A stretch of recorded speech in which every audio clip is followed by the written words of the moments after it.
సర్పంచులు ఓడిపోవడానికి రైతు భరోసా ప్రధాన కారణమా?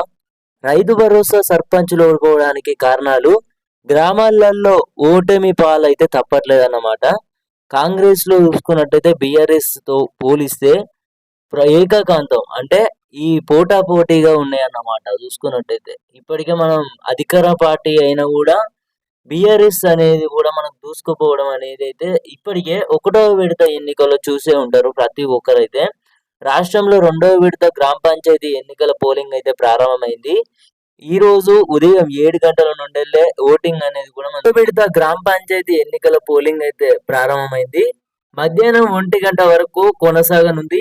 ఈ విడతలను మహిళా ఓటర్లే అత్యధికం ఓటర్ స్లిప్‌లతో పాటు Aadhaar, driving licence, PAN card, ration card, passport లాంటి తదితర ఎస్సీ, సూచన ఈ యొక్క గుర్తింపు కార్డులో ఏదైనా ఒకటైతే చూపించి ఓటు హక్కునైతే వినియోగించుకోవచ్చు.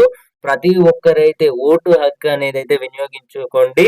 సరైన నాయకుడిని ఎన్నుకోండి. గ్రామ అభివృద్ధికి అయితే అందరూ కూడా తోడ్పడండన్నమాట. మధ్యాహ్నం 2 గంటల నుంచెల్లైతే లెక్కింపు అనేది కూడా ప్రక్రియ మొదలు కానుండగా సాయంత్రం వరకు ఫలితాలు వెలువడే ఛాన్స్ ఉందన్నమాట. ఒకటో విడతలో చూసే ఉంటాం. కాంగ్రెస్ సర్పంచులు ఓడిపోవడానికి రైతు భరోసానే ప్రధానమైన కారణం అన్నమాట.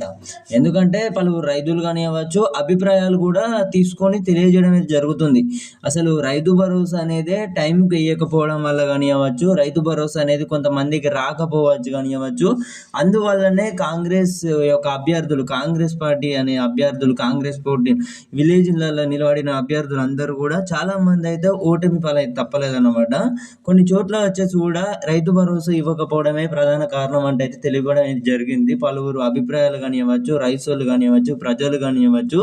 సో ఇప్పటికే కాంగ్రెస్ అభ్యర్థులు అయినా కూడా మనం ఒకటో విడతలు చూసుకున్నట్టయితే కాంగ్రెస్ పై చేయి అయితే ఉండడం అయితే జరిగిందనమాట. 2000 పైగా మనం చూసుకున్నట్టయితే గెలుపు అయితే ఉందన్నమాట. సో బీఆర్ఎస్ చూసుకున్నట్టయితే అంటే మనకు 1000 పైగా ఈ యొక్క మనకు గెలుపు అయితే స్థానాలలో కూడా సాధించడం అయితే జరిగింది.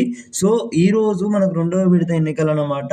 ఈ యొక్క ఎన్నికలు వచ్చేసి కూడా మీ యొక్క ఏదైతే ఇప్పుడు ప్రాంతాలలో ఉన్నారో ప్రతి ఒక్కరైతే రెండవ విడత ఎన్నికలకు సంబంధించి కూడా అందరూ కూడా ఓటు హక్కు అనేది అయితే వినియోగించుకోండి.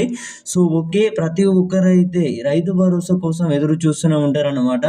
రైతు భరోసా డబ్బులకు సంబంధించి చూసుకున్నట్టయితే ఎన్నికల తర్వాత విడుదల చేసే అంశాలపై అయితే ఎక్కువ కనబడుతున్నాయి అన్నమాట. ఎందుకంటే రాష్ట్రంలో ఇప్పటికే చూసుకున్నట్టయితే రైతు భరోసాకు సంబంధించి నిధులు విడుదల చేసే ప్రక్రియ అనేది కూడా రాష్ట్ర ప్రభుత్వం అనేది కూడా ప్రారంభించాలి.